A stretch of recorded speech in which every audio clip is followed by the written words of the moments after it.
সম্প্রতি অপু বিশ্বাস প্যারিসের আইফেল টাওয়ারে গিয়ে তিনি তার ছেলে আব্রাহাম খান জয়ের জন্য একটি লক লাগিয়েছেন। সম্পূর্ণ দেখতে হলে, বিস্তারিত জানতে হলে অবশ্যই ভিডিওটা দেখে নেবেন।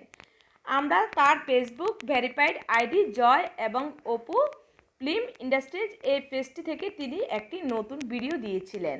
আর তিনি সেখানে দিয়েছিলেন যে তিনি সম্প্রতি প্যারিসের আইফেল টাওয়ারে গিয়ে তার ছেলে জয়ের জন্য একটি লক লাগিয়েছিলেন। এমনকি তিনি তার ছেলের জন্য উইশও করেছিলেন। তাকে সেই মুহূর্তে অনেক বেশি হাসি খুশি দেখা যাচ্ছে।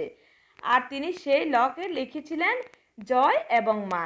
এই দ্বারা আমরা বুঝতে পারি যে অপু বিশ্বাস তিনি আসলে একজন নায়িকা হলো, যতই তিনি তার কাজ নিয়ে তার ফিল্ম নিয়ে ব্যস্তই থাকুক না কেন, কিন্তু তিনি তার ছেলে জয়কে অনেক বেশি ভালোবাসেন। তো সেই জন্য তিনি তার ছেলের উজ্জ্বল ভবিষ্যতের জন্য তাকে উইশ করেছেন, যাতে জয় ভবিষ্যতে অনেক বড় কিছু হতে পারে, যাতে সে অনেক ভালো মানুষ হতে পারে। সেটাই অপু বিশ্বাস তার নিজের মুখে শেয়ার করেছেন।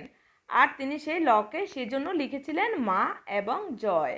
তো তাকে কিন্তু খুব মিষ্টি লাগছিল। তিনি উপরে একটি কালো কালারের কোট পরেছিলেন, আর ভিতরে ছিল তার সাদা একটি গেঞ্জি এবং সাথে ছিল একটি প্যান্ট। তাকে এই পোশাকে দেখতে কিন্তু খুবই ভালো লেগেছিল। আর তার ভক্তরাও তার এই ভিডিওটা দেখে অনেক বেশি খুশি হয়েছে।